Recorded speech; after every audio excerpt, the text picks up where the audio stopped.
arrêtez d'avoir peur, arrêtez de paniquer. Ce coronavirus n'est qu'un de plus qui est fabriqué dans ces laboratoires de biologie, de biotechnologie, si vous voulez, à des visées militaires. Donc dans ces laboratoires P4 de l'armée, que l'on trouve partout dans le monde, il y en a même en France.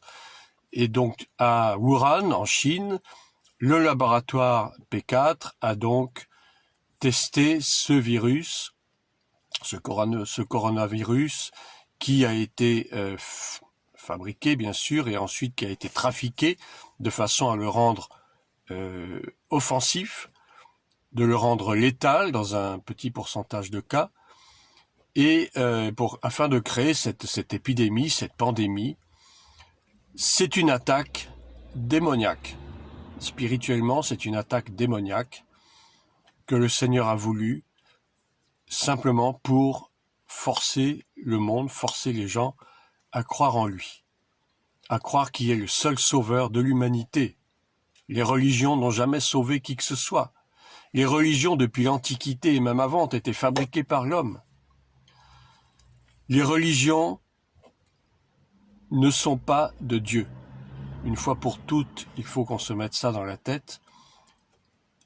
Tout ce qui peut nous sauver, et la seule chose qui puisse nous sauver, c'est de mettre notre foi entière, pleine et exclusive dans le Seigneur Jésus, venu en chair dans le monde, Fils de Dieu, pour expier à la croix de Golgotha nos péchés et nos malédictions. Il a pris sur lui nos malédictions et nos maladies, comme le dit Ésaïe, le prophète Ésaïe. Il est le seul recours, il est notre seule sauvegarde, il est notre seul remède, entre guillemets, contre toute attaque démoniaque et particulièrement contre toute maladie. Et je voudrais citer ce psaume 91, que beaucoup déjà ont cité dans les réseaux sociaux, à juste titre, qui nous dit notamment dans ces versets suivants « Je ne craindrai ni les terreurs de la nuit, ni la flèche qui vole de jour, ni la peste qui marche dans les ténèbres, ni la contagion qui frappe en plein midi. » Ni la contagion qui frappe en plein midi. Faisons nôtre ce psaume, n'hésitons pas à le réciter matin, midi et soir comme un médicament. Ce n'est pas un fétiche, ce n'est pas un gris-gris non plus, la parole de Dieu n'est pas un fétiche, la parole de Dieu est réelle, la parole de Dieu est vivante, elle est la vérité, celle qui nous permet de triompher de toutes les embûches du malin. Et je voudrais m'adresser à ceux qui regardent ces vidéos et qui ne sont pas croyants, qui ne sont pas chrétiens.